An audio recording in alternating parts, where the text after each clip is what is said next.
Ladies and gentlemen, my name's Glenn Carlson. You're listening to and or watching these days the Dent Podcast. And in this conversation, I talked to Fran Boorman.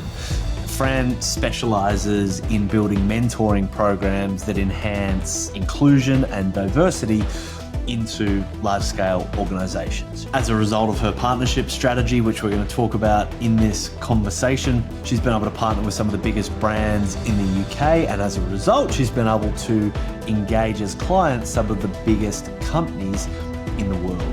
She was voted the UK's #1 business influencer in 2019. She's a TEDx speaker and features regularly in Forbes, the BBC News and BBC Radio. She's also a passionate advocate for the UN Global Goals for Sustainable Development, and in fact named her business Goal 17 after the 17th global goal, which is all around partnerships. I think you're going to enjoy this conversation, so let me get out of the way and introduce you to Fran Boorman. Oh, Fran Boorman. I'm excited. Oh, Glenn, how are you, buddy? I'm really well. And look, to put everyone, I've been looking forward to this for a while. To put everyone in the frame, if you could, perhaps if you could just explain a little bit about what you do, not necessarily like the full-on pitch, but business owner to business owner. Can you unpack a little bit about you and your business? Yeah, sure. So I'm the founder of a company called Goal 17, which I think you're going to love because it's named after the United Nations Sustainable Development Goals, which I'm sure we'll get into later. Yeah. And what Goal 17 do is we're a company that focuses purely on mentoring with the specific aim of increasing diversity and equality. So I've sort of dedicated my life to going, actually, how can we get more people really breaking down those barriers, closing the gaps in society? And for me, mentoring is this amazing little tool that you can use to do that, but actually we need more people doing it. So I've sort of dedicated my working life and probably a lot of my social life, to be fair, to getting lots of people mentoring. So that's what our business does. And it sounds maybe not as exciting, but we find some really fun ways to do it. So as you're going to hear, I'm a massive fan of partnerships. So one of the ways that we do this is we use football or soccer, I should say, for our international audience, to get people together, and we work with all the Premier League football clubs in the UK and with some of the homeless and young people, the homeless and disadvantaged young people that they work with, and bring those together with corporate clients using football as the catalyst to break things down. So a way of kind of just bringing people that are really different together. And I guess that's what I'm super passionate about, is bringing people that are different together, giving them the framework of mentoring to help them break down those barriers, use a bit of sport for some fun as well, and get everybody working together. And your clients include like some of the who's who of, the British establishment, you could say. Yeah, I mean, I've sort of shoehorned my way into a lot of the big companies, the big banks, the big insurance companies, the big construction companies. So, multi-billion-pound turnover companies who often fit into. It's really interesting because when I launched the business, and it was sort of this kind of edgy idea of let's take football and let's take homeless young people and get them together with corporates, we thought it would be all the kind of young tech kind of Facebook type companies that would do it. And actually what we discovered was it was actually all the companies that had generally white middle class males as 90% of their employment force, and that had a lot of the time had people that had pretty dull jobs, people that were stuck in offices, and we were giving them this amazing opportunity to actually open their prospects and do something different. So we have a really interesting set of clients, and I'm hugely grateful to them because they always recommend us on and always come back and work with us a lot. And so how does the actual business work? So when you say mentoring, like what are some of the mechanics behind the actual offer, I suppose?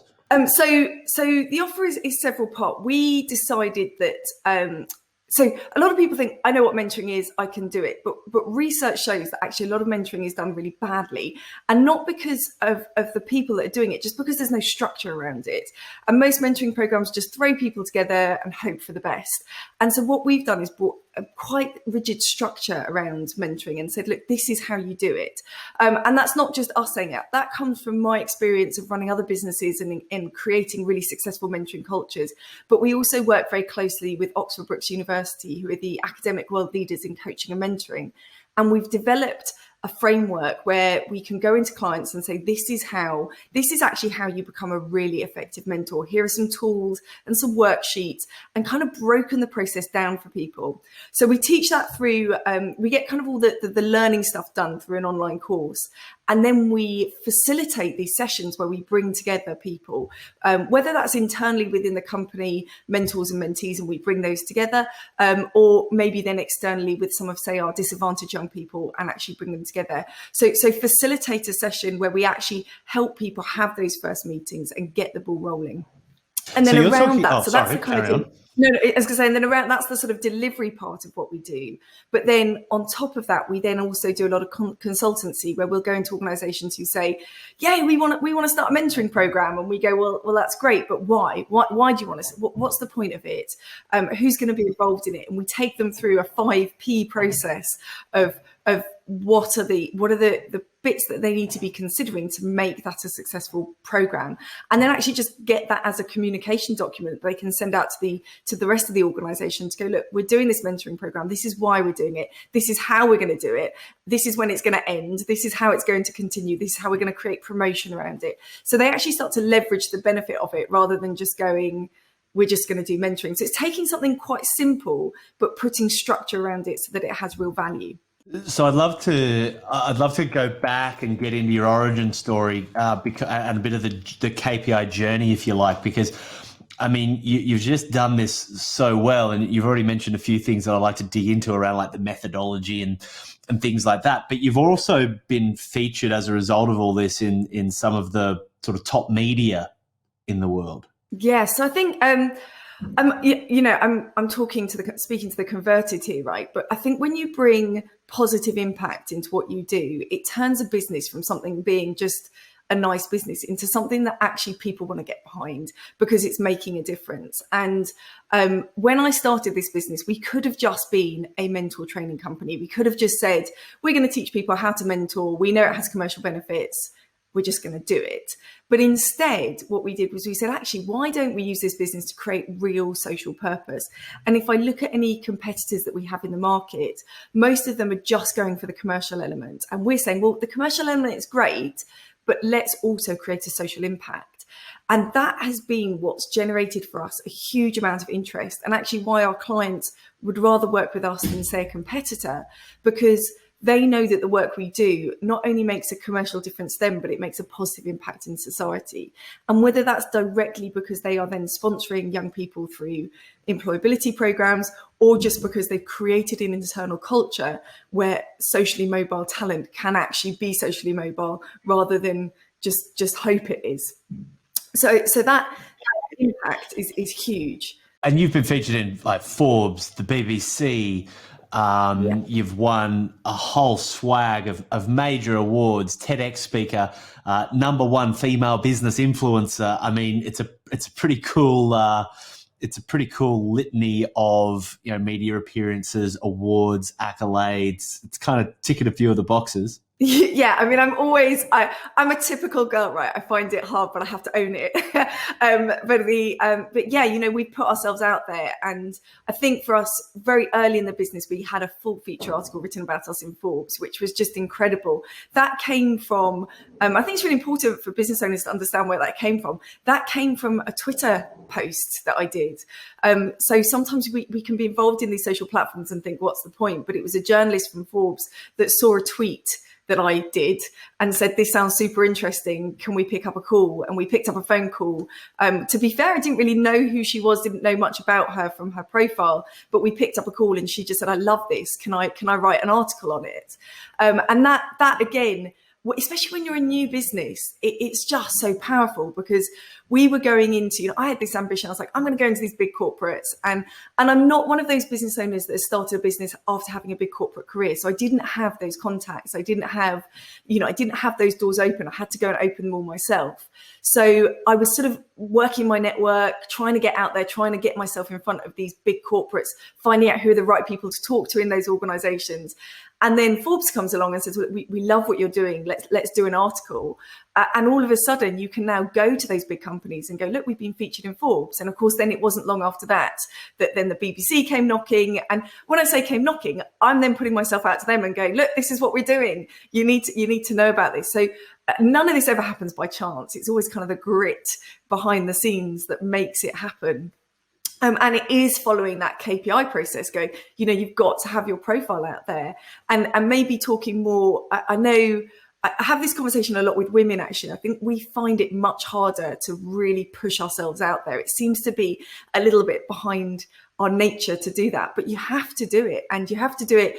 I suppose for me, a transition was knowing that what we were doing was creating a really positive social impact, made me justify to myself, I have to put myself out there because it's not about me anymore. It's about making a social impact. So if I want to make an impact, I have to push myself forward in ways that maybe feel uncomfortable, but have a big part of greater good in the end.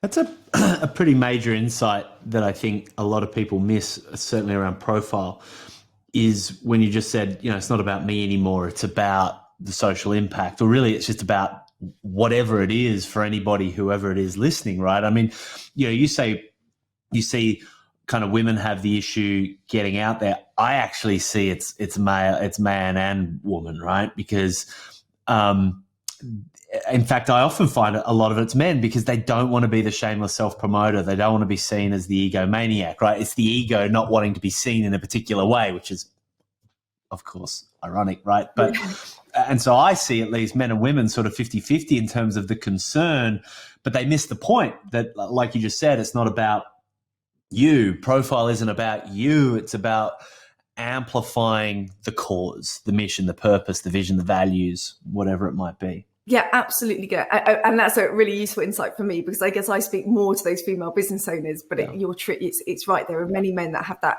issue as well. And here's the thing, right? I think what happens is, everybody, we're all desperately searching for leadership. And if this world needs anything more than anything, it's good leadership.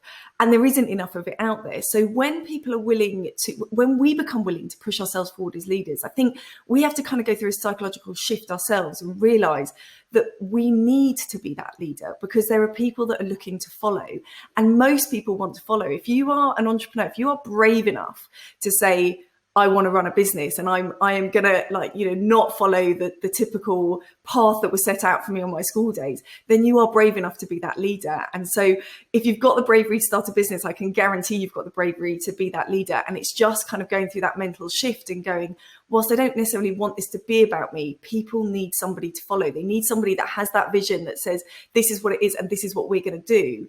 And if they don't have the person to follow, it just becomes it can become a kind of just a nice idea, but it doesn't really go anywhere. So we have to have that bravery to say, yeah, I will be that leader. I will push myself forward for others, but there has to be that key person of influence. I find it very rare that you see an organization that really does something amazing without having that key person of influence that is saying, let's really drive this forward. And people are fascinated in that. That's why Richard Branson has more followers than Virgin do, because they want to know who that person is, not just who the company is. They want to bring the human element into it. I love it. So I want to unpack your KPI journey. I want to unpack the specifics and kind of what you did and how it worked, and kind of that transformational journey that you've had. Sorry, waving my hands about too much. But I'd love to also know where it started, right? So I'd love to know about Africa. Okay, sure. So I grew up in central London. So I was grew up in the city, always wanted to be, but I think I was like a country bumpkin at heart. I always wanted to be like out in the sticks and doing crazy stuff. And then as a teenager, I got an opportunity to go to Uganda with the Scouts. So my kind of escape from my parents and my restrictions was I wasn't a rebel, I was a Scout. and had the amazing opportunity to travel all around the world with Scouts, and found myself as a teenager in Uganda, and in a part of Uganda where I ended up hiking through an area where they'd never even seen white man before. So this was proper, like, deepest, darkest parts of Africa that I didn't even think existed anymore, and had this real kind of sort of almost, I suppose, found maybe my calling, found a part of myself that I didn't know. But at the same trip, met my then what became my husband, and I was only 17, 18 when I met him, and we married and we had kids, and life became very mundane and normal. But when I had children, I realized the working world was not going to work for me, because I wanted to have a family, but I didn't want to be stuck in a job and putting my kids in childcare. For me, that just wasn't going to work. And also, I think I was a little bit frustrated in the kind of general workplace. Even though my career was going well, it just didn't suit me very well. So decided to start my own business, and through my children's younger years, built a really successful network marketing business. I know people have all sorts of interesting perceptions of network marketing, but for me, it was incredible, because it meant I had the support of a big company and I could run a business, but on my terms around the kids. And I pretty much did that through the whole of their childhood years. They never went to childcare other than formal when they started nursery schools and primary schools, and absolutely loved that whole being able to build a business, but being able to be there for my kids. But something still wasn't quite right. And actually, through that network marketing company, they took me on a trip to South Africa, which was supposed to be a kind of like all expenses paid luxury holiday. And it was the first time I'd been back to Africa since running my last expedition there before I got married.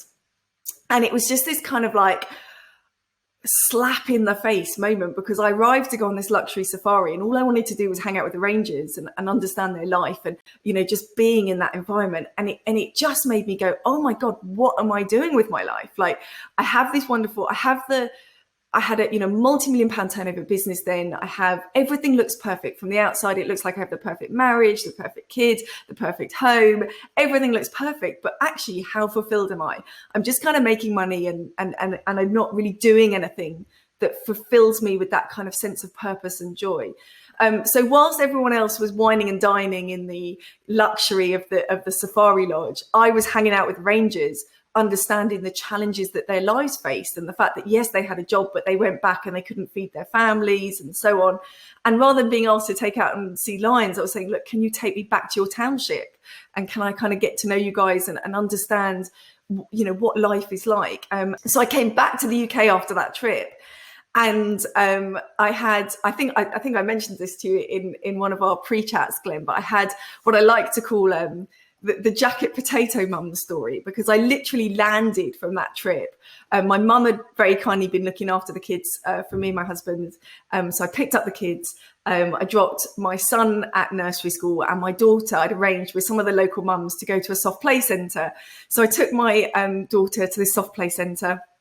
And we sat down, and she goes off and runs off climbing on all the stuff. And the mums all sitting there with a cup of tea, and they're like, oh, how was your trip? And I was like, oh, yeah, it was amazing, but was still quite overwhelmed. So I didn't want to say too much. And they're all sitting around chatting. And then suddenly there's this kind of commotion, and everyone's getting a bit excited. I'm like, oh my God, something exciting's happening. What's going on? And I said, I said, girls, what's going on? And they're like, oh, have you heard? I'm like, have I heard what? They said, it's terrible. It's just horrific. I'm like, oh my God, like, whilst I've been away, something really bad's happened. Yeah, the school keeps running out of jacket potatoes at lunchtime. What are we going to do? Because, you know, like, little Johnny's got an allergy to gluten, and he might have to have the gravy. And if he has the gravy, it'll upset his tummy, and he won't be able to work. And if he won't work, he won't do well in his exams. If he doesn't do well in his exams, he won't pass his 11 plus. And I was just watching these women around me falling to pieces because the school was running out of jacket potatoes. And when I say running out, there was not a food shortage. They just they were making more roast dinners than they were jacket potatoes, right? and I just sort of went, oh my God, what is and these are all the drama in our lives, is the fact that there might not be enough jacket potatoes in the school canteen.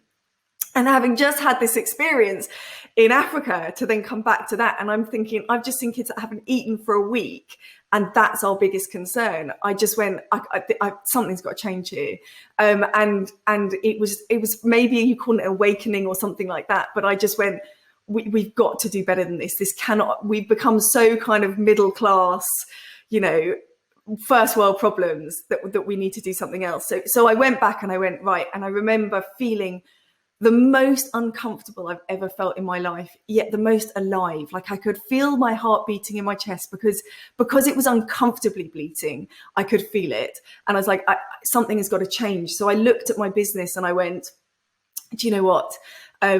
We could do so much better. And I remember having a conversation with my mum and saying, I don't know what's, I don't know what's going on with me. Maybe it's a breakdown. I don't know. But all I know is that something has to change. And that was the moment. And I remember writing on, I got a little journal and I wrote, if not me, who, if not now, when? And I didn't know where I was going. I didn't know what I was doing, but I was like, I've got to do something better than I'm doing now. And that was the real kind of moment. So it then started this whole journey of like self-exploration of what did I want to do? What was I capable of doing? And because the network marketing business had put me in the position where I had that magic residual income, I had all my finances for me and my family to live in complete financial security. I suddenly went, well, if I've got that, what am I doing with my time? Because there's no point just growing that if it has no greater impact. And that was when I went, well, I need to do more, because just doing the same is never going to create that real difference. I just love it. That's just a story. And I can totally relate. I back when I could travel, I used to hate the idea of being a tourist, right? This idea of like being in, the bus or the package tour or the big hotels, etc.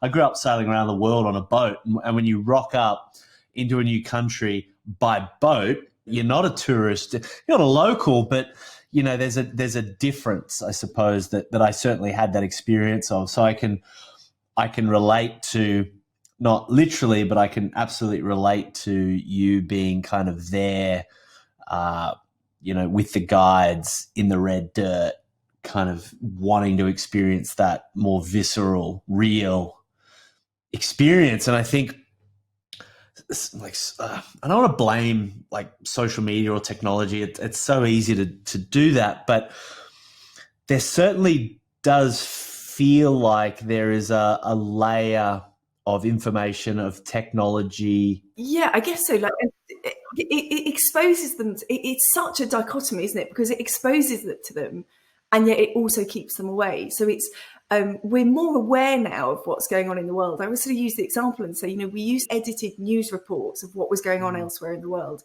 Whereas now the way we consume the news is somebody in the middle of a war zone doing a live feed, right?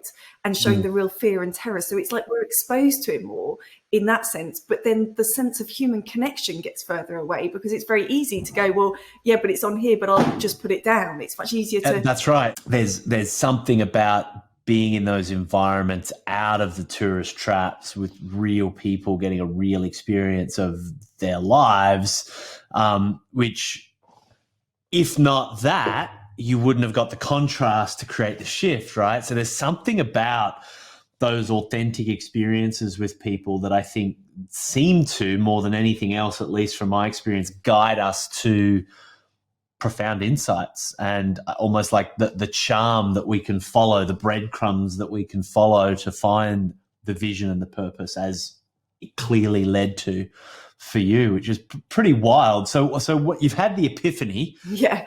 So then it was a period of probably chaos, right? In terms of I needed a new direction. I didn't know what that direction was. So I think the only way when you're in that situation is experimentation. You kind of go, so it's partly going through that mountain of value and going, what do I have to offer? What I had was, I knew, and it goes back to that little bit of the conversation we had at the beginning about that. People seem to want to follow me. See, people seem to, and I find it hard to get my head around what it is, but there's a charisma. I think it's because I'm willing to put myself out there. I often say it's a naivety, because I just go do stuff, which sometimes ends me up in a little bit of trouble, but most of the time actually it just means I get stuff done. And I think that kind of sometimes not over analyzing and just going, I'm just going to go do this and see what happens, means that people then want to follow me, because they just seem to see that I'm making progress. So I knew I had those elements, and I knew that I could use that somehow. So it was a period of experimentation. I started going, and again, I mean, this is very much, I suppose, that my story is go and meeting with people. So I just kind of started going to business events and just like seeing who was there and learning, hearing what their story was, what had they done, what had they achieved. So there was a period of that. There was also then a period of, I tried to awkwardly fit this into my network marketing business. I was like, right, okay, looking at my mountain of value, I ran my first expedition for other people. And I was like, right, well, why, how could we use, I had this big thing to give back to the particular area that I've been to. So I went to that network marketing business. I got the CEO of the company to agree for me to run an expedition back, which was not going to be the luxury holiday. It was going to be the gritty, let's go build a childcare centre, let's go do vaccinations, let's go do something that gives back. And for me, that was kind of a full circle. I felt like we needed to do that because we'd been there and we'd taken the joys. We now needed to go and give back to that community.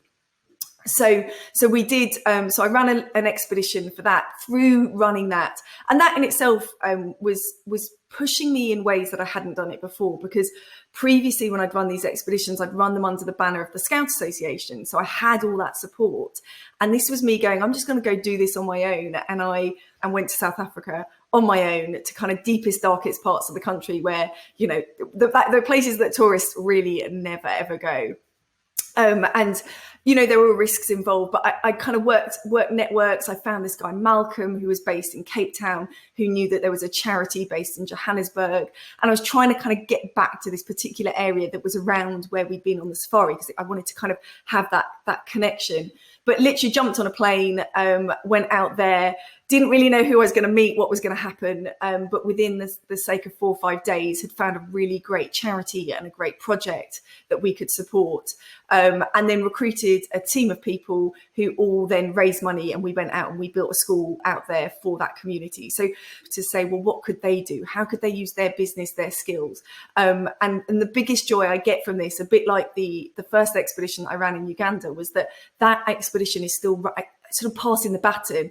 That expedition is still running every other year because I trained up a leader so that he then ran the next one, and I got him to then train up the next leader. So it creates this kind of, maybe that's from the whole network marketing side of things, that you create this domino effect, that you create an impact and then you get others to create it. So as a result of that expedition, one of the guys is now running a company where he is completely just continuing to repeat that. So I kind of started it, he carries on running it, and that journey continues. So that was kind of the first thing. And then one of my big responsibilities is raising my children to be good citizens of the future. And I want to be there to help them go through that journey. So disappearing off to Africa, every couple of months, just personally for me, some people, amazing people, can juggle that. For me, that just wasn't going to work. And with my kids' needs, it wasn't going to work taking them with me. So I was like, actually, that's not quite fitting with my authenticity. So kind of then looked at what I could do here. And it was chance meetings. It was, I'd never had an interest in football and soccer before. Wasn't really my bag. I was a rugby girl. I actually used to play rugby growing up. But football wasn't my thing. But I suddenly had this exposure to make a difference and to bring people together from different environments. And I guess the theme going through all of this is bringing people together. So we talked about that, with the travel, that sense of wanting to be with people and making that change, not just by seeing stuff, but by actually being there. And what I was understanding from the people that I was talking to was that in the corporate space, people wanted to do the right thing. They wanted to have more diverse talent. They wanted more equality, but it just wasn't happening. And I looked at how they were trying to do it. And the way they were trying to do it was, let's go on an unconscious bias course. Let's all sit in a classroom for a day and learn about unconscious bias. And for me, that's just like, let's look at a war zone on our phone and then turn our phone off again. It doesn't fundamentally change you. And so I wanted to create those meaningful experiences where we brought people together, just like I was doing in Africa, saying, look, it's all great, you can go on the safari when you can find out about this stuff, but unless you go and dig a hole with somebody that has to dig a hole every day of their life to survive, you just don't understand it. You can appreciate it, but you'll never truly understand, and still you'll never completely understand it because it's not your reality, but it'll change you more if you're by their side doing it. So this chance meeting, around football made me realize that this was a cool environment where you could bring people together that were completely different, but because they were kind of like bantering about football, it didn't matter that they were different, and you could help them create that connection that maybe before that moment wasn't possible.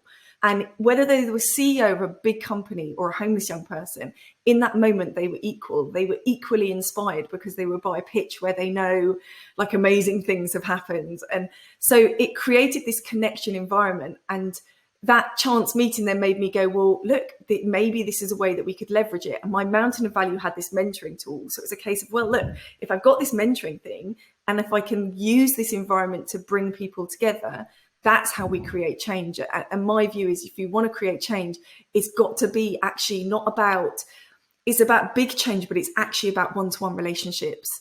It's about bringing two people that are different together and making them realize we're not that different from each other, or where we are different, we can actually benefit from each other's difference. So it was that was kind of how it happened. And this meeting meant that I ran a pilot program. I just want to cover costs. And by costs, I mean the money to give to the charity so that they can run this employability program. So, and I self-funded a bit of that as well. So they kind of got a free deal. They got they got that to put their staff through a program that was pretty much zero cost for them. They made a small donation, but it meant that I could test the theory.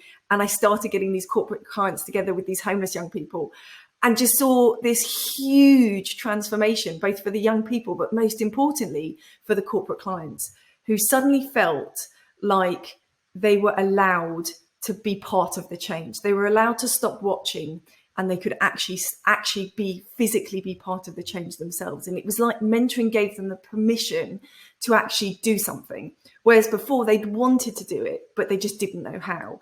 And we gave them the framework that fitted around that meant, oh yeah, do you know what? We can actually take those skills now back to our workplace. And what fascinated me was in the studies that we did with that client after in the workplace, they made huge changes, and they started to change the way their teams functioned, change the way they recruited people. And that was what we were after. That was what we wanted. So it's that pass the baton on. We give them that little taster to start off with, and we send them back into the workplace and hope that they carry that through. I love it. What did the business look like when you met Dan and came across KPI? So really great question. So this was all happening whilst I met Dan. So that moment when I told you that my heart was beating in my chest, but it was uncomfortable, was one of the things that I did in that moment, funny enough, was I picked up Key Person of Influence. And it was one of the texts that I went to in that uncomfortable journey of going, where do I go now? And again, I mean, this is a little bit of a funny story, Glenn, but in the book, Dan says that there's a secret hidden in it, and you've got to find what the secret is. And so I read the book, and I'm like, I reread it, and I was like, okay, like I've got to do something about this now. Like this has sat on my shelf for years. I've known about it. Now I need to become that person.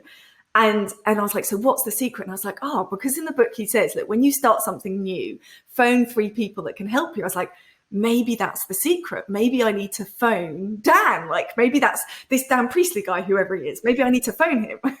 So I was like, okay, right. How can I find his number? So got online, Googled, found Dent. Can I speak to Dan Priestley, please? And they went, not at the moment. And they said, can we ask, why you called? And I said, look, I've read the book. I'm wondering if the secret is that I'm supposed to phone Dan.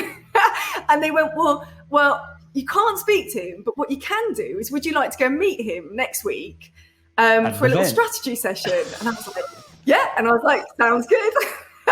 And that was it. And those of us that have been through the Dent process will know we did the strategy session. And I went to that very much with my salesman alarm on.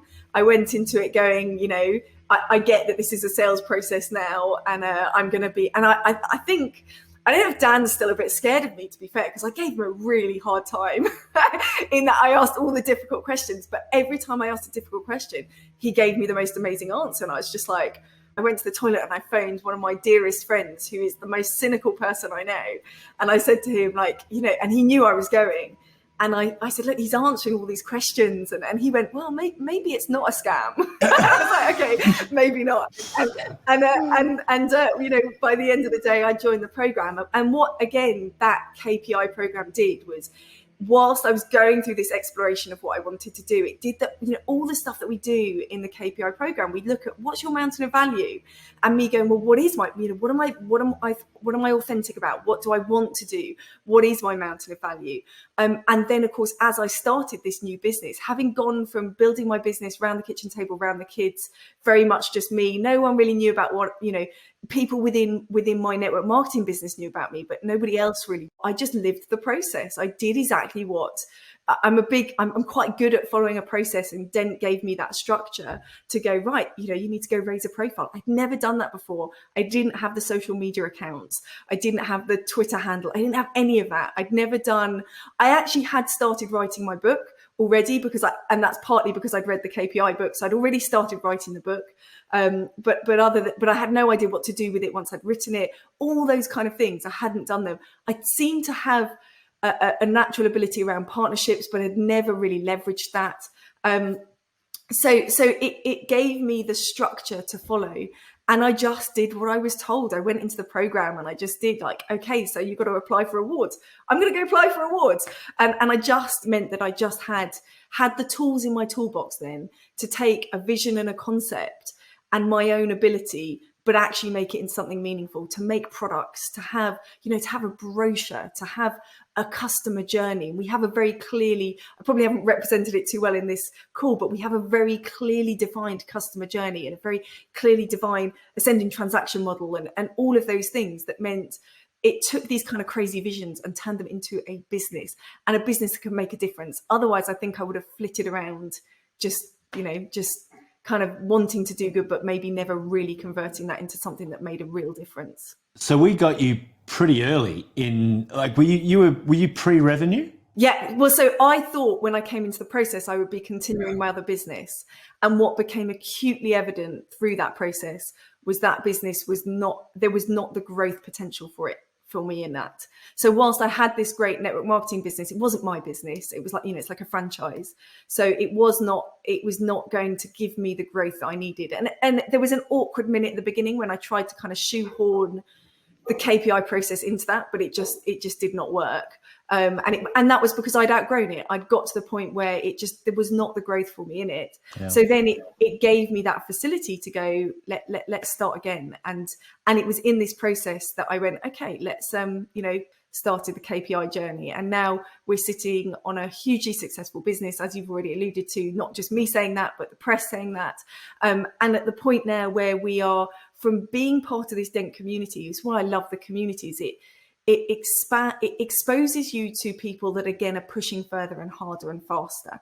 And I think when you're running your own business, you get very stuck in what you're doing, and it's very easy just to keep doing more of the same. And we talk about it all the time in Dent. Don't work in your business, work on it. But most of us just get stuck working in the business.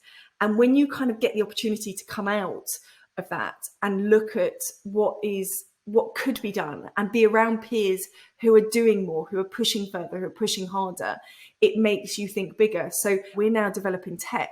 Now, if you'd said to me 5-6 years ago, you would be the founder of a new tech company that's got incredible potential, I'd be like, oh, but I don't know stuff about, I don't know stuff about that. Whereas now I'm just taking it in my stride because I've seen my peers do it through Dent, and I've seen other people do it. And I've gone, do you know what? I know these people, and they're awesome people, but they are still normal people, right? They're on this earth, in the same way that I am. And if they can do it, then why can't I? And if they can do it, I should be doing it, because if I've got the capability, then and I've got the environment and I've got the security to do it, then I need to do it. It's my responsibility for me being allowed to be on this planet is to do the best that I can do. So being in that environment is, again, pushing me further and further into things that otherwise maybe I wouldn't have considered. If not you, then who? If not now, then when? Hey, exactly. I'd love to drop in. How long ago was it? How long ago did you first start KPI? So probably about 4 years ago. 4 years, yeah. So if we can go back there and get real tactical, right? I'd love to sort of have a conversation for someone that is either new or going through a pivot or a transformation or an evolution, something in that, a lot of clients, that we work with, they're just making the founder more visible and doing all that sort of stuff, ticking those boxes. But then there's this beautiful category of people where this kind of environment acts as this catalyst, right? And it's like, right, let's go.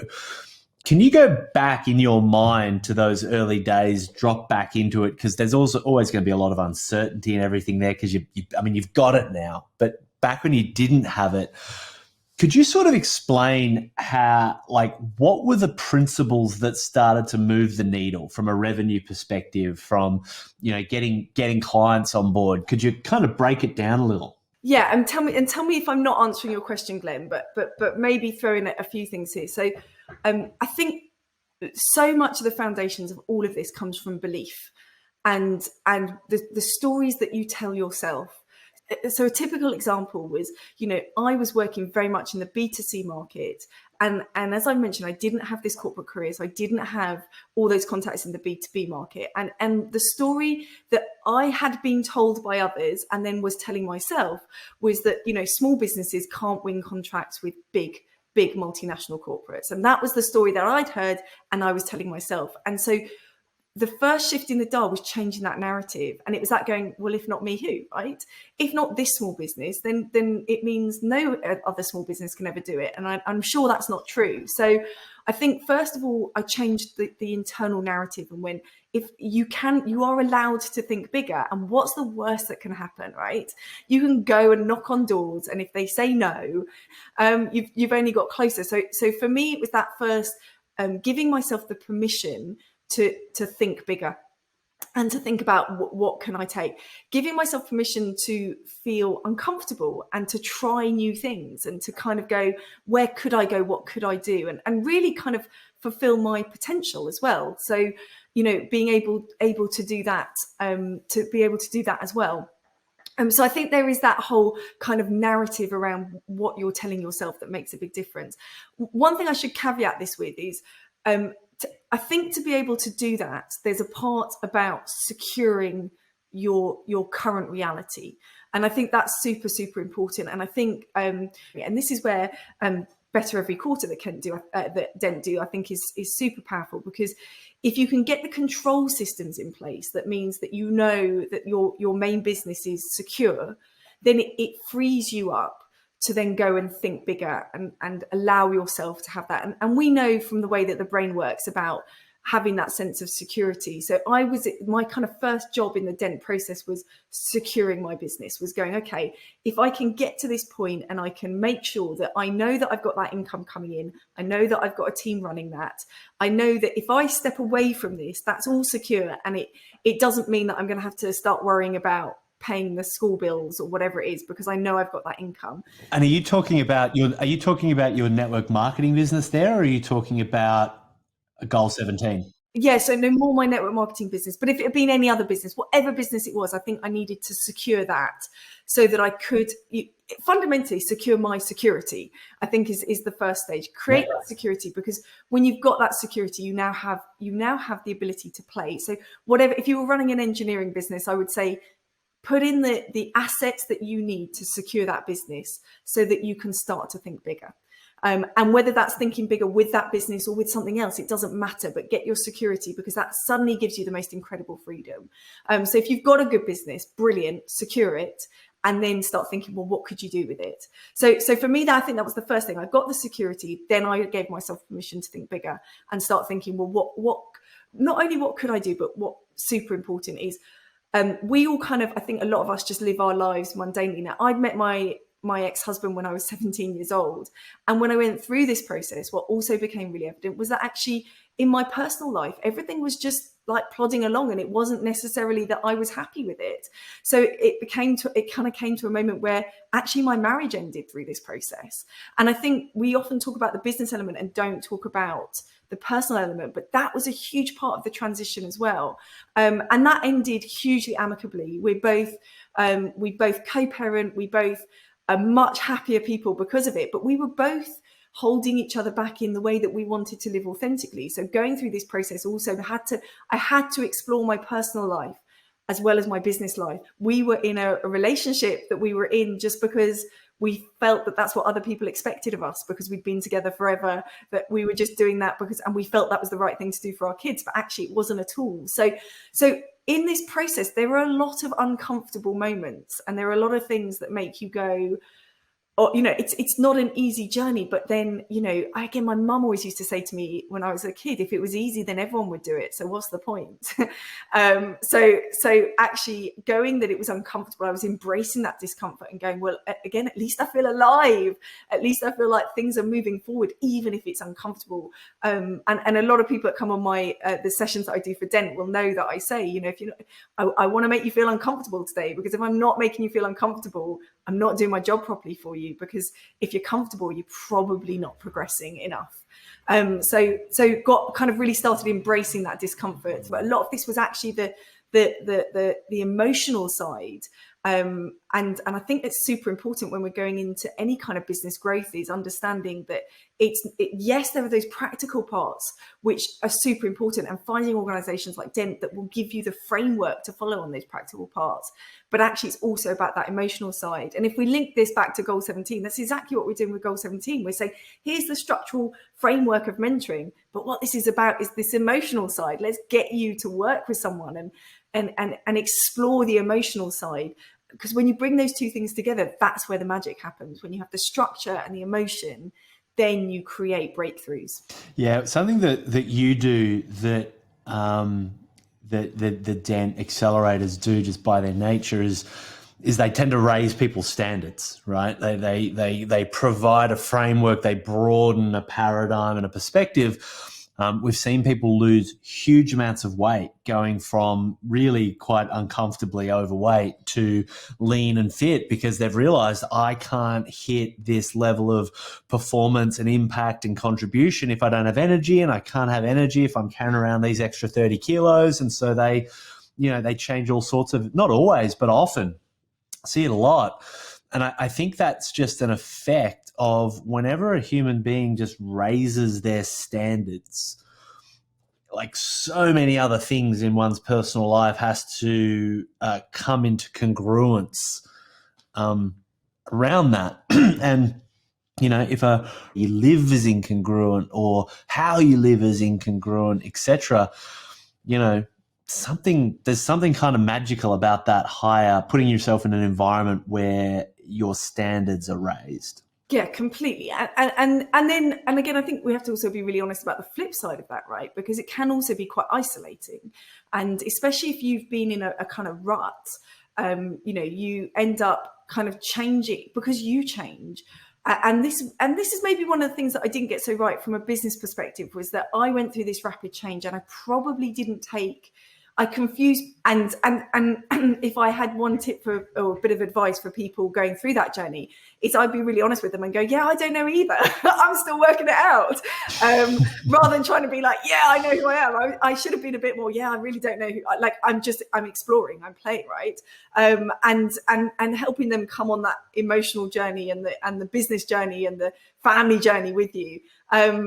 Because then they, being really honest and going, actually, I just know there needs to be change and I don't know what it is, but I'm going to work it out and come with me on that journey. So I think that's one thing that does make a difference. But yeah, it's so true that I think they say, you have to be the change you want to see in the world, right? You have to become the person that you need to be in all sorts of ways.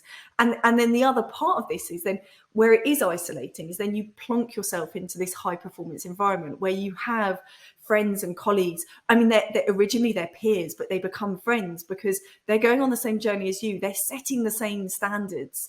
And I think this is why you see the Dent community it's not an accelerator, it's a community, because people are going through those changes and they're going through them together, or they're at different stages of them. But when they plop out the other side of it, they know that there's other people there that are on the same level as them and that can relate to them. And so they, some of my deepest friendships now are people that I've met through the Dent journey or through similar kind of journees where they're, and it is awkward. I mean, I had a load of the school mums over last night for maybe a few too many rosés, to be fair. And we're all chatting. And And I have to and plenty of jacketed potatoes. Yeah, exactly. But I have to hold myself back a little bit, because if I say to them, I've spent all day working out that the exit value of the business that I'm building at the moment is just incredible, they're going to go, well, do you know what? I'm just really proud of the fact that I got my kids all dressed this morning. And actually they should be proud of that, because anyone that's tried to get, I've only got 2 kids. Anyone's tried to get 3 kids dressed in the morning, like, good luck to them. That's probably much harder than what I had to do. But you have to kind of temper with certain friends. And I say to them, yeah, but I'm still me, right? I still have my insecurities. I still have my vulnerabilities. I still, I'm still rubbish at, that I'm like, definitely, I'm useless at cleaning. And, they still know that like, don't get me ironing, no chance. So there are certain things that I know that I'm not strong at, and I have to share those vulnerabilities to stay connected to the people I still want to stay connected to, but then also have these communities of people that you can go, look, do you know what? If you up your ad spend by an extra 1%, look how that's going to ping out in an extra 100,000 users by the end of year 5. Like, you need those kind of conversations with other people that you can have the other vulnerabilities of going, oh my God, like, I'm feeling really about raising finance, going to the investors, I'm really nervous, and people that will understand that element as well. So it's having this balance of not alienating people, do help you raise your standards and keep them raised and keep them going, well, if you do this, what next? How do you push that even further? I love it. I just love it. And so take me through sort of some of the stuff that, let's get into some of the practical, right? So early days, you got your mindset dialed in. Yeah. What were some of the first things you did and applied? And look, it can relate to the KPI stuff, or it can just be general business stuff. Like, it doesn't have to be KPI specific, but what were some of the things that you went out and did and applied that got the needle moving? Because a lot of people really struggle with startup, right? You're clearly well out of startup now, but I'd like to go back there, because you're kind of going through the startup journey all at the same time. So what did you do first? So this is one thing I recommend to a lot of people is create the brochure of your vision. And this is something that I kind of started in that process. I kind of went, this works for me, and I do it all the time now. So I had a vision of the business, right? The practicalities of how the business was going to work. And at the time I was like, that's all in my head, right? So I guess if you're starting a business, you've got, this is how I think the business is going to work. And yes, you're probably going to go and create a business plan and all those documents, but create a 1 or 2 pager vision of what the business is that you can share with people. Because fundamentally, is that what you did? Yeah. So I created I've got it somewhere. First, it was just scribbled out on a piece of paper. It was a 2-page brochure of what the business was going to be, how it was going to work, who the clients were going to be, and the partnerships I would need to make, and those kind of things, and the vision of what it was, right? And I started putting that in front of people and going, right, this is what I want to do. And this goes back to that being that leader of going, like, this is me. This is it's on paper, right? And we talk about this in the KPI process of how when we talk about pitching something into existence, and we talk about actually when it has a brochure, it's like an actual product. So it's kind of bringing those two things together. I kind of put my pitch pretty much onto, and we get people to this in Dent through the capstone pitches and so on, but I put it into a piece of paper, and I started going to people and going, this is what it is, and this is what I want to do. So here you go. And then said, how can you support me in this, right? How can you help this happen? Do you want to be a client? Do you want to be a partner? I then had something. I actually had something that was real. I made an idea and a concept into something real by simply just writing it on a piece of paper. And what that also did was it made me see where the gaps were. So straight away, and so if I hadn't had that piece of paper, I wouldn't have known about, I wouldn't have had the football meeting, because it was that kind of led in and went, oh, well, hold on, that would fit in here really nicely. And that then led me to a meeting through a contact, ended up getting me in front of the CEO of Manchester United. And I put the piece of paper in front of him and I went, this is the vision. And obviously this piece of paper was evolving and changing as more of the pieces built in. And I put it in front of him and he was like, love it. Right. How can we support it? We'll partner. And then realized that logistically they were the other end of the country to me. So he was like, let me introduce you to the CEO of West Ham. So I literally jumped on the train that day. So that afternoon I ended up in front of it's about, for those of you that are not in the UK, it's about a 4 or 5 hour journey from Manchester to London, where West Ham is. So I literally jumped on maybe it's less than that, I don't know. But all I know was I got to West Ham, the London Stadium, where West Ham are based, at 5 o'clock, just as they were starting to close the office doors. I sort of ran in, and the CEO of West Ham said he'd meet with me. So I literally just ran in, and we had a meeting, and I said, this is what I want to do. And he said, yeah, I'll support it. He said, if you get a client, we'll run it here, no problems. And so it was that putting it on paper, then networking it around till I got to the people that could help me make it happen. In terms of profile, if it's just me and I'm just this little girl from Kent, who's going to believe me? So first thing is, people do believe, if you've got a good, strong vision, people will believe you and they will follow you. And if you pitch it into existence, that happens. But the second part of it is then raising your credibility, raising your profile. And the way that I did that in the early days was all through partnerships. So I knew that if I could have tried to run this with the local football team that just play at the local recreational ground, but actually by partnering with an organizer like a world famous football club, instantly this wasn't just little Fran. This was little Fran and West Ham United. This was something that had credibility. So using the partnership models to raise my credibility massively helped. And then once I had that, I could then go to clients and go, look, hi, I'm partnered with a Premier League football club. So it was all this case of kind of create that vision document and then go speak to the people that are going to help you make it happen. See if you can if you haven't got the credibilities, if you're in that startup stage and people don't know who you are, you can just keep going till you make it, or just go and do some really strategic partnerships and make it happen. The other strategic partnership we did was with the university. And that was putting yourself out there as a KPI. At the time, I was putting myself out there as somebody as a mum that had built the business around the kitchen table, because that was my story from before, effectively. And I got invited to talk at the university. And at that meeting, I went there and I go, it's really nice to be like a KPI, be paid. I think it was one of my first paid speaking gigs. It was really nice to kind of be here and do that. But I again, set your ambitions high. I wanted more. I was like, if I'm going to go here, how else could I leverage that? How could there be a partnership? And so whilst I was there, I got chatting to the more senior people that had organised it. And I said, look, does the university ever do partnerships with businesses? And they went, well, not really. And I went, well, would it be cool to change that? And they were like, yeah, it might be quite cool, actually. So I said, could you get me a meeting with the dean of the university? And they went, yeah, okay. So I just asked, right? And I think that's it. It's that naivety, just to not stop yourself. It's kind of like a bit of sort of my business Tourette's, I like to call it. Like, you just ask and hope that it comes off. And so they said, yeah, and their business relationship manager and just said, look, we do this. Would you, we're running this company. It was all very much, yeah, we're running it. I mean, they didn't need to know at that point that we were probably just securing our first client. But I was like, we're running this, and this is here's the vision document. This is what we're trying to do. This is what we're all about. So I pitched it into existence again. And I just said, look, we're going to be running these training programs. It'd be really cool if we could have them certificated by the university. And they went, okay, then. And then I went, cool. And then I went, but then again, pushing the barrier higher, I went, well, look, if I've got this university to agree to it, which other university? So I went, well, which is the best university for me to be partnered with in terms of coaching and mentoring? And I'll be brutally honest, I didn't realize at the time that the National Centre of Coaching and Mentoring was held within the university. So it was a little bit, sliding doors moment that it was I actually already was at the right university. But if not, I would have gone and found the right one and just said, look, they've agreed to do it. Well, you guys, do you guys want to do it now?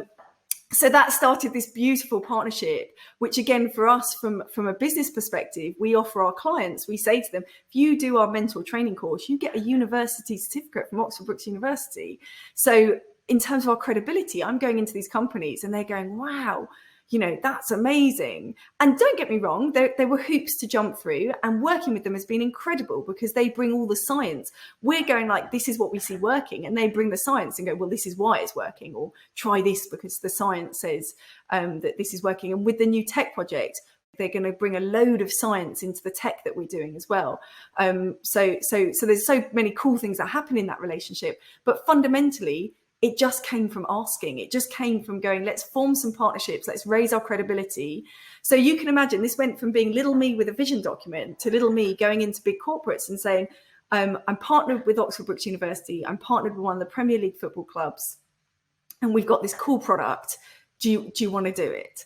And them going, yeah, okay, yeah, we'll do it. Brilliant. How did you develop the pricing for it in the start? Oh, that's a great question, Glenn. I guessed, right? I did the cheeky, I phoned up, because what we were doing, no one else does this kind of thing. So I Googled and I kind of checked, and then I did it higher than I thought it should be.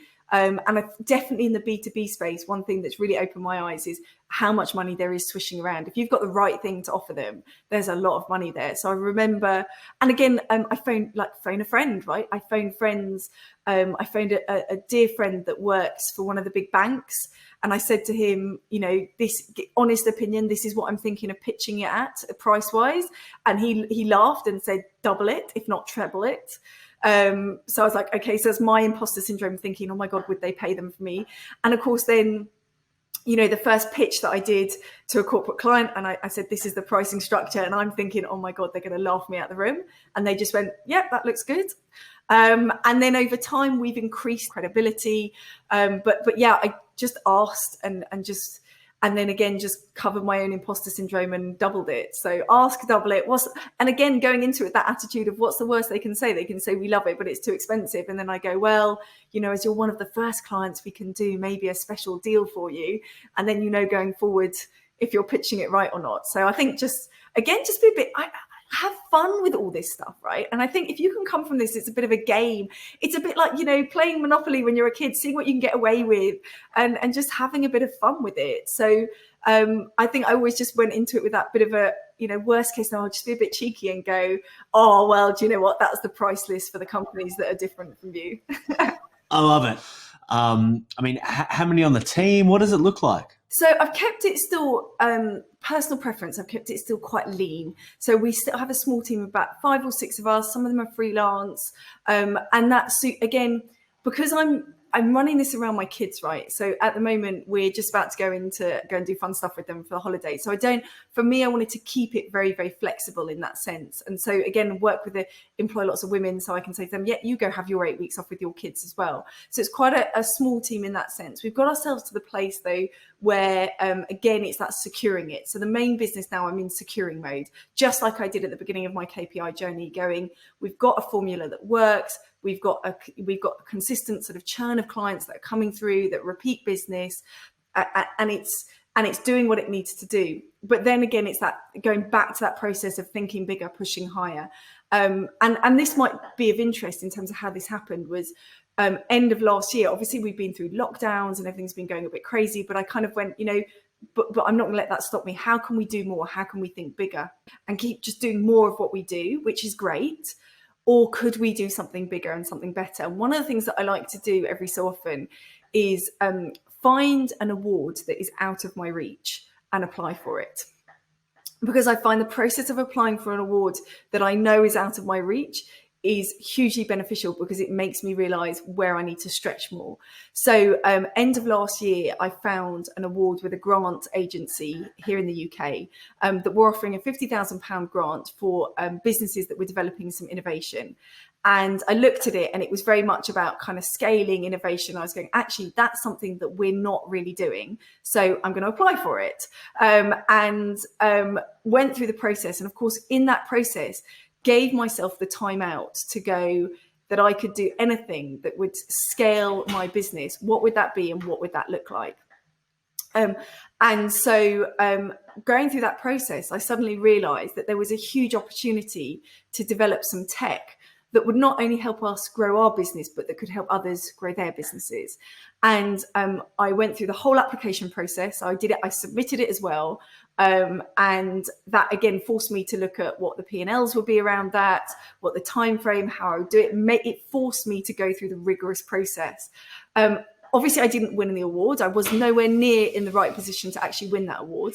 But what it did is it made me think, okay, so what could I do? And when I looked at it, I was like, actually, this is a really good idea. So it kind of raised that bar, made me think bigger, and made me go, well, actually, do you know what? If I had a lump sum of investment, this is something genuinely that I could do. So again, went back to that startup process, right? Wrote a vision document, went to a lot of my existing clients and said, look, if I develop this piece of tech, would you guys want it? And I went to a whole group of them. And of course, and they all went, yeah, we'd love it. Now, for me, I think when you've got that relationship with clients, I was like, fine. I was like, right, well, give me a deposit then. Because I really wanted to test, like, do they really want it? Or are they just saying it because it sounds like a fun idea? So I was like, brilliant. How many people would how many licenses would you commit to?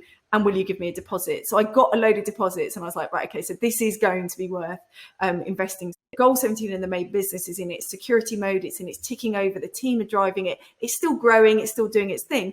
But I'm now going to being that KPI again and going, right, let's go and build tech, right? And I've never done that before. So it's a whole new, I've actually always self-funded building businesses. So I've never done investment rounds before. So I'm kind of learning a whole new stuff and absolutely loving it, feeling that uncomfortable feeling, but this is cool because this means growth. Like going to bed at night, that icky feeling going, oh my God, am I like my imposter syndrome kicking in going, are you really going to do this? Are you going to make this happen? And then going, if not me, who? If not now, when? Let's go do it. So yeah, we're now literally just going to investors next week to start raising $250,000 investment. We've developed a sort of a very basic MVP platform, and it ties in loads of all around this equality and diversity. It's got massive potential to make a huge, if I thought I was making a difference in society, this is taking it from us impacting hundreds of people to impacting hundreds of thousands of people. So you suddenly go, okay, this gives us the ability to take things to a whole nother level. But going through that same process again, right? And then going to the peers, picking up the phone, saying, can you help me?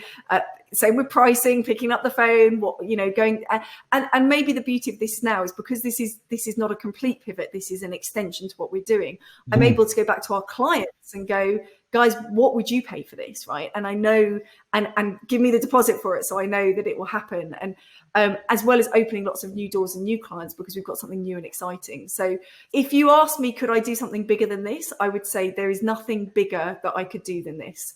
But part of me also knows that when I do this, that there'll be a point that it comes to where this becomes normal and then I have to think bigger again. But that it's that cycle, isn't it? So at the moment, I feel like I could never find anything even bigger than this. But that for me means, well, I'm reaching my capacity, but the process of this will make me better, will give me more skills, will give me more contacts. So I wouldn't be surprised if I'm sitting here in 4 or 5 years' time going, oh, that little thing.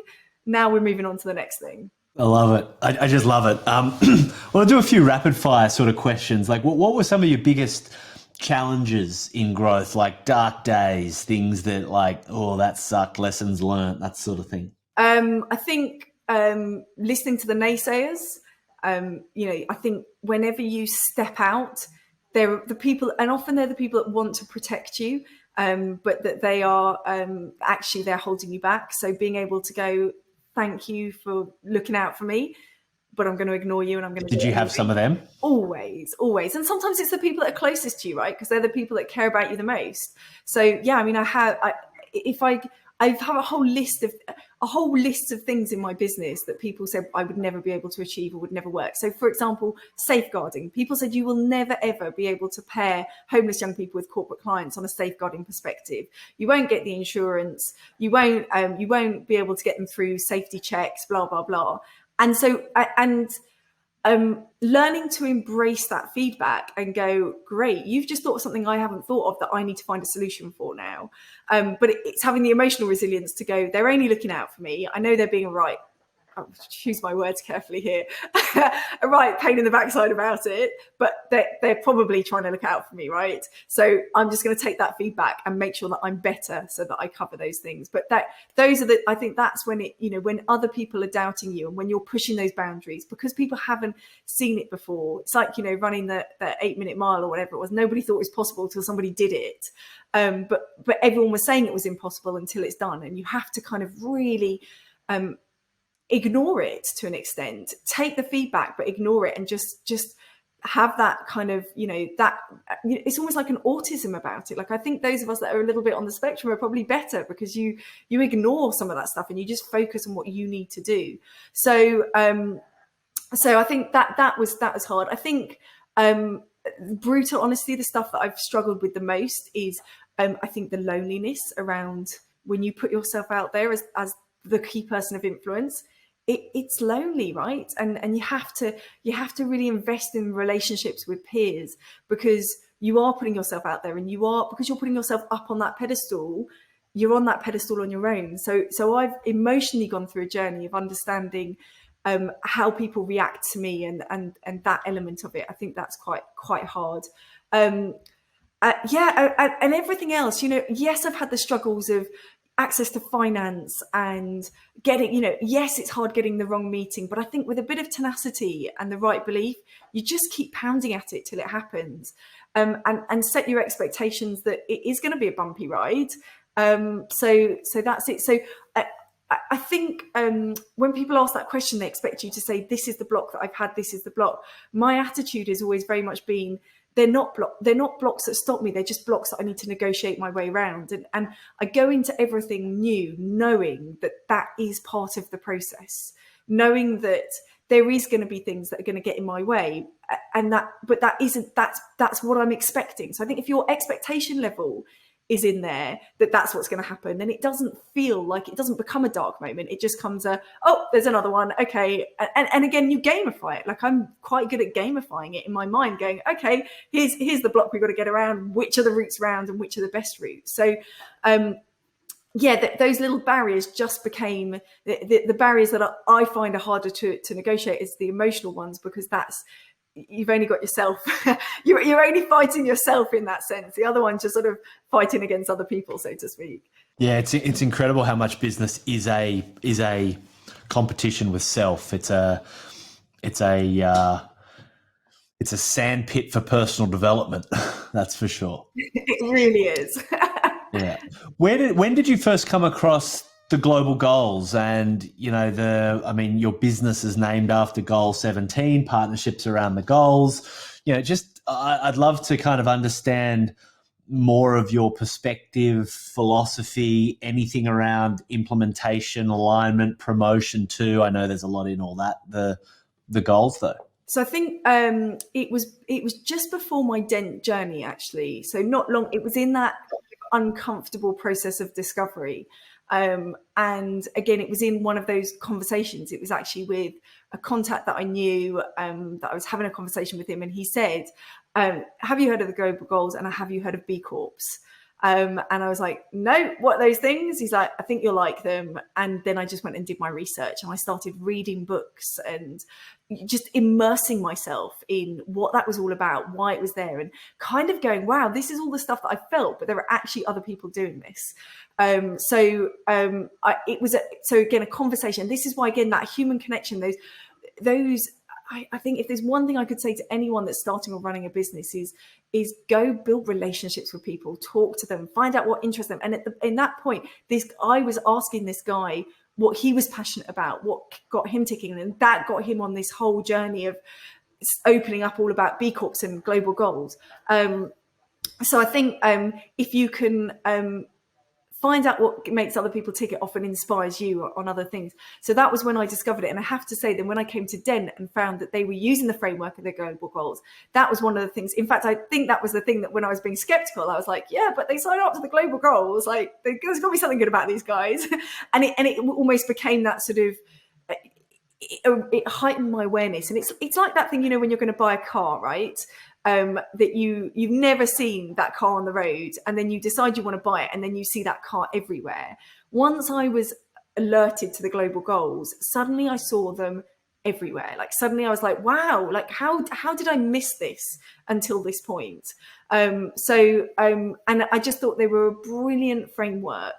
That anybody that just explained the more complex things that I was reading and exploring. It just put it into, again, a really great framework. And again, kind of goes back to that conversation, doesn't it, Glenn, about actually it's the great framework that allows you then to have that emotional connection with something of meaning. It's putting the structure around something that actually we all want to do. We all want to make a difference in the world, but for someone listening that might not be across the global goals yet, how do you explain it to someone? So I usually kind of just talk. I like to talk about history, and I just say, look, United Nations, they looked at what we need to do to make a better world and to help people be part of that change. They've created these global goals and help people understand that we all want a better world, right? But if you start off going, I want a better world, where do you start?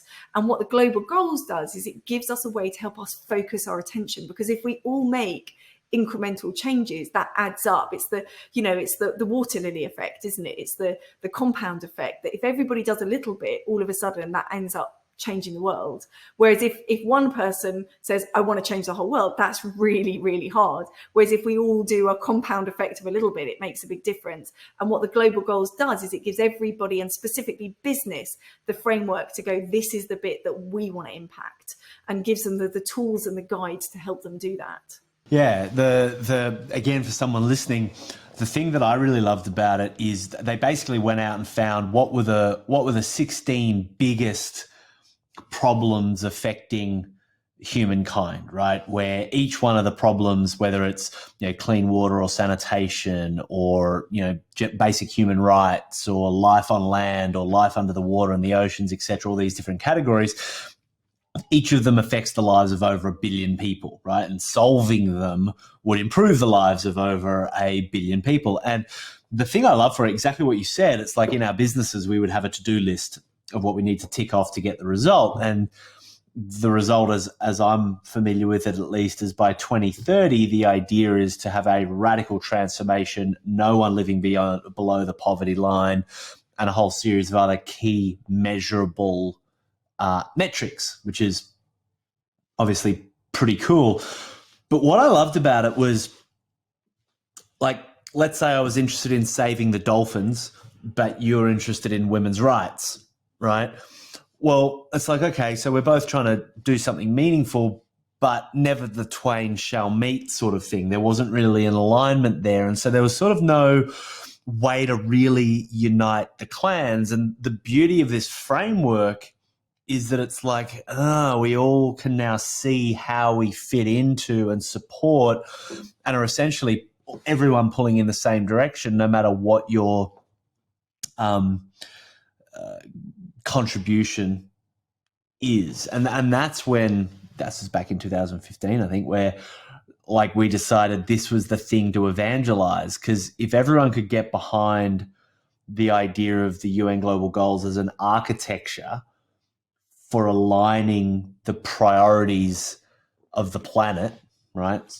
Spaceship Earth, if you like, it gave room for everybody else. One of the things that we talk about in KPI with a compelling vision is it's got to be broad enough to allow people to come with you, right? And I think what the global goals do in such a fantastic way is they create this scope for everyone to get in behind it, whether you're a celebrity or whether you're an entrepreneur or whether you're a philanthropist, whether your expertise is on the ground helping dig wells or build schools, or whether your expertise is in data and engineering and analytics to be able to most effectively mobilize resources, etc. It's just a super cool unifying force, and it's a really easy conversation to have as well. Yeah, and that's so interesting what you say there, Glenn, because it is that because it used to be like, well, I'm saving the dolphins and I'm saving the trees, but then like, how do they relate to each other? Because one's on land, one's in water, and actually it does give that thing of going actually all together.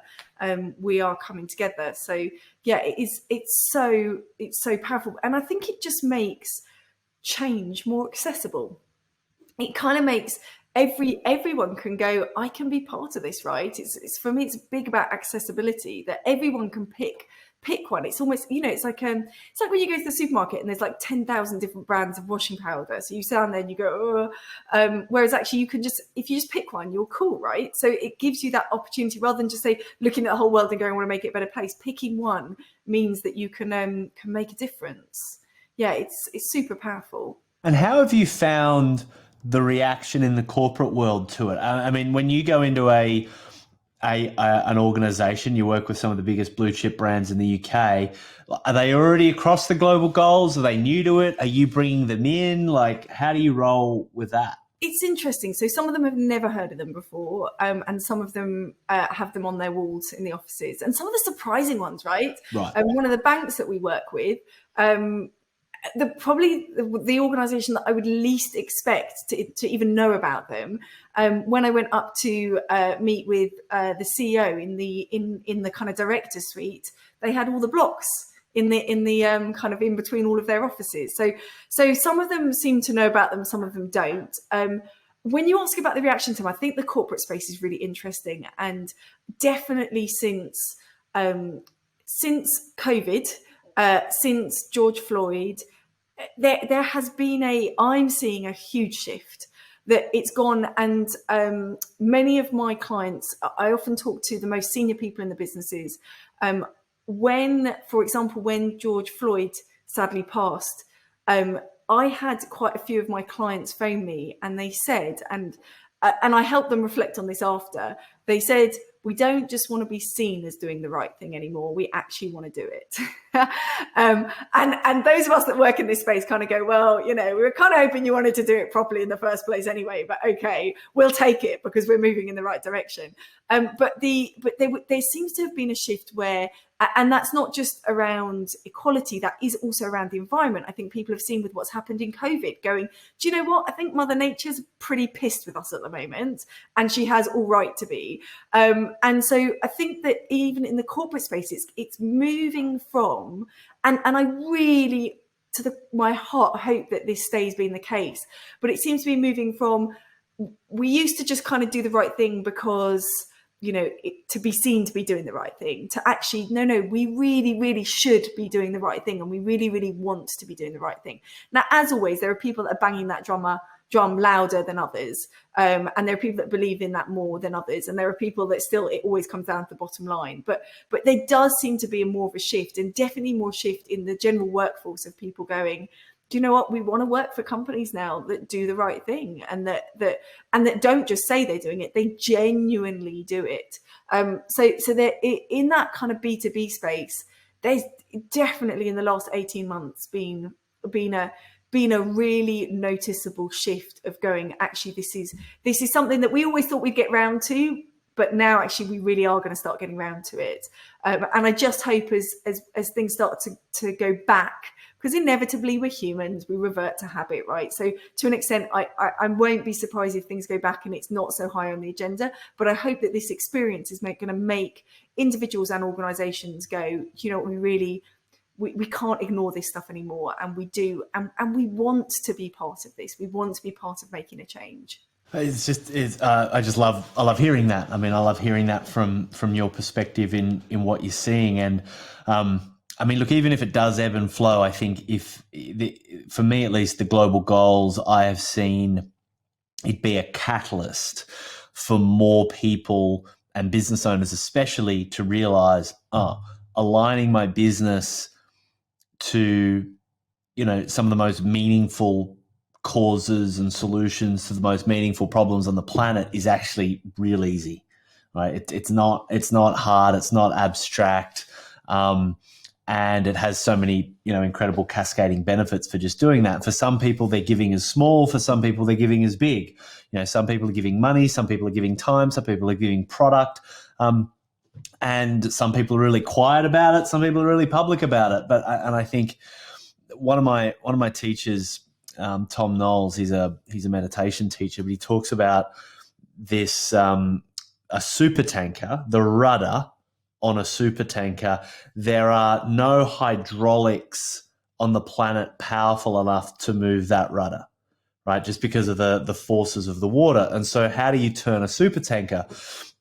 And I didn't know this, but on the back of the rudder is a little rudder, right, called a trim tab. And what they do is they turn the trim tab, which then creates a hydraulic effect, which then turns the rudder. And the trim tab accounts for 1% of the mass or volume, or I don't know, however an engineer would measure that, of the actual rudder itself. And that tiny little shift spins the rudder enough to then turn the ship. And so we don't need every single business on the planet. We don't need every single person on the planet aligning themselves as a force for good, aligning themselves to problems bigger and bolder and braver than simply dealing with and working with their clients and et cetera, et cetera. We only need a really small percentage to make a really big dent in the universe, which is kind of why we just bang the drum and, realizing we don't need to convince or inspire everyone. We just need a small percentage of people like you to be like, you know what, I'm here to do more. I'm happy to raise my standards. Let's go. And so for that, I just congratulate you. It's been awesome to see your journey. Well, and you guys, I mean, that is my new favorite analogy. I freaking love that. That's amazing. But yeah, again, it's that, thanks to Dent, right? Because for many of us, I mean, I was fortunate if I'd come across those goals prior to Dent, but for many people, Dent is their first exposure to that. And it's kind of like, it's giving permission, isn't it? It's kind of going, you have permission to make a difference now. Here's the framework, pick one. You've got your permission. You now do a lot of coaching for our clients, for people on their journey the first time, which is awesome. You also run a lot of our sessions for Better Every Quarter, etc. So you're kind of like deep in it and helping, guide people through the process, which is, I think, just a testament to, your energy, your execution, the results you've created from it, etc. But maybe just to start bringing us home a little bit, what do you see as some of the biggest things that trip people up on the journey of raising their standards, developing these assets? So I think definitely from the coaching experience that I do with Dent, which I love doing because it sometimes the best way to do something yourself is to do it with other, to show others and to help them on their journey. So it keeps me, the reason I do is it keeps me relevant. It keeps me working. And as along, obviously, the fact that I absolutely love to give back and see other people on their journeys. But what I would say is what trips people up is that they don't follow the process, right? I think, and they're so cautious of maybe getting it wrong or doing the wrong thing that they sort of stop themselves from doing it. And probably one of the conversations I have a lot with people that are coming through the Dent program is they go, well, maybe I'm not going to write my pitch now because my business is pivoting and I'm not sure if it's the right pitch. And what I always say to that is it doesn't matter because it's not about the pitch that you write. It's about the skill. It's about learning the skill, because once you've learned that skill, you can then create a new pitch. And I say to them, look, I'm creating a new pitch today because I'm creating a new part of my business. So you'll always be using those skills, and getting people to understand when they're coming through the Dent program is to treat it as an education as much as an actual accelerator, that what you're trying to do is learn those skills. So even if you apply those skills in a place that you're not sure, a bit like me, when I came into the Dent process, I really didn't know where my journey was going. I was experimenting and exploring, but what I did do was I did everything that I was told. I did follow the process. So I did write a pitch. My gosh, when I look at that first pitch that I did in my first KPI program, I mean, firstly, it's not even like it's about me anymore because everything's moved on so far. And not to mention, it was absolutely rubbish. It was cringy. But by doing it, I wouldn't have got better. If I hadn't done it badly to start off with, I wouldn't have been able to make it any better. So the thing that trips people up is that I think a lot of people are looking for that perfection, and they're looking to, I want to design the perfect business and then fit all the assets around it. Actually, don't worry about that. Just get going, learn the skills, embed the skills, because then you can apply them to whatever comes next. Because quite frankly, none of us know what's coming next. None of us knows what the world's going to throw at us next. So how we can know what's going to happen with our business next is, I definitely don't have a crystal ball. So I think that is definitely one thing. Trust the process and just do it. It's also the skill of learning how to churn out this stuff, right? How to just get on and do it rather than always not be doing it or thinking about it. So yeah, I would just say get on and give it a go. I love it. And how can people get a hold of you? How can people connect? I mean, I think there's going to be a whole bunch of people that would love to be able to reach out and find ways to collaborate with you, given your penchant for partnerships. What's the best next step? I think probably the best next step is find me on LinkedIn. It's Fran Boorman, and Fran B Global, FranBglobal, is where I am on all social platforms. But I like relationships, right? So rather than say go and subscribe to the Goal 17 mailing list, don't do that. Come and connect with me as a person. Come tell me a bit about your story, what you're working on. Any way that I can help or any way that we can collaborate, I'm all over that. So yeah, please find me on LinkedIn is probably the best place. And I would really love to connect and hear everyone else's stories as well and what they're working on. I love it. I just want to say thank you. Thanks for being on the show. Thanks for sharing your story, and just thank you for your commitment. I'm very grateful for your trips to Africa. Thank you very much for your commitment to doing what it takes to make a dent in the universe. You're awesome. Well, and you guys, right? Thank you for creating the environment where people like me have a home and have somewhere to share ideas and to think bigger. Hugely grateful for Dent, and I feel very honoured and privileged to be part of the community here. So thank you so much to you guys too. Beautiful. Thank you, Fran. Thanks, Glenn, buddy. Have a lovely evening and speak to you soon.